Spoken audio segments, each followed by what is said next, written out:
You know, when you write a line of C code, you're telling the computer exactly what to do. But here's the thing, the compiler can't read your mind. So how does it figure out what you really mean?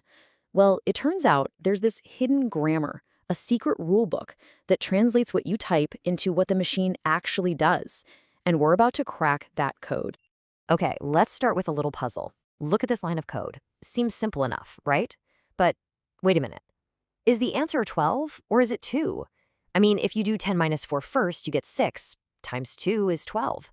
But if you do 4 times 2 first, you get 8, and 10 minus 8 is 2. So which one is it? See, without some solid rules, our code is basically a guessing game, and that's not good. So, to figure this out, we need to get into the compiler's head. And the first, most important rule it follows is something called operator precedence. You can just think of it as the official order of operations, but for your code. All right, so what is precedence, really? Well, imagine it's like a strict hierarchy, kind of like a VIP list for operators. The C language gives every single operator a rank, so when the compiler looks at a line with a bunch of operators, it doesn't just go left to right. Nope. It scans for the one with the highest rank, the highest precedence, and says, you go first. Now, if this is ringing a bell, it should. Remember learning PEMDAS back in math class? Please excuse my dear Aunt Sally, parentheses, exponents, and all that. It's pretty much the exact same concept. C just has a much, much bigger version of that list to cover all of its different operators. Okay, the full C precedence table is huge. Seriously, it's massive. So let's not get bogged down in that. We'll just look at the simplified version, get the main idea. See how it's broken into levels? Multiplication and division are on a higher tier, right? They're more important than addition and subtraction. And look way down there at the bottom. That's the assignment operator. It's got really low precedence.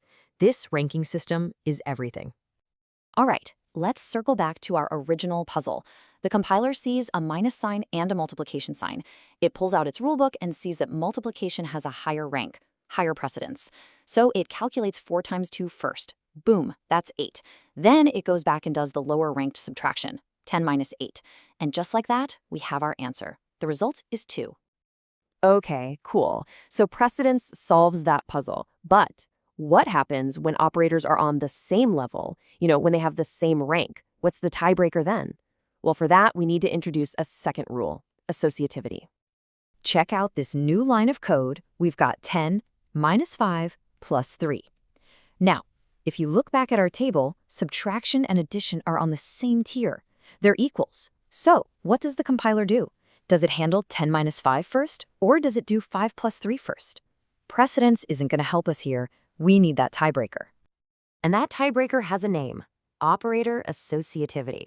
It's a really simple rule. When you have operators with the same precedence, associativity just tells the compiler which way to go, either from left to right or sometimes from right to left. Now, most of the time, especially with your basic math operators, things are left to right associative, which makes sense, right? It's just how we read. But, and this is a big but, a few really important operators are the complete opposite. They're right to left. The assignment operator, the equal sign, is the most famous one.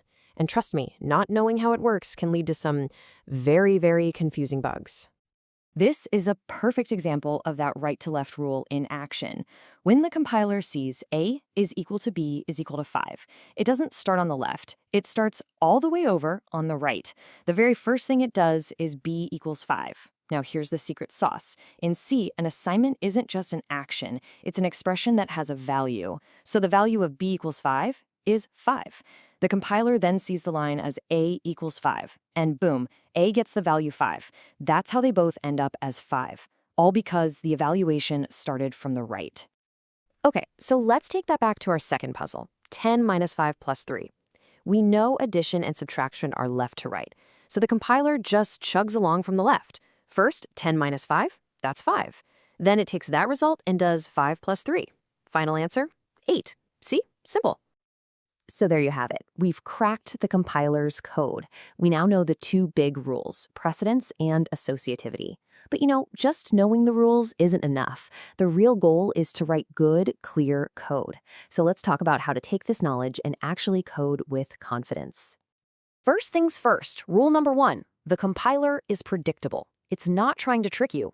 It will follow these rules of precedence and associativity always, 100% of the time, no exceptions. It never gets tired, it never forgets the rules. It's a machine.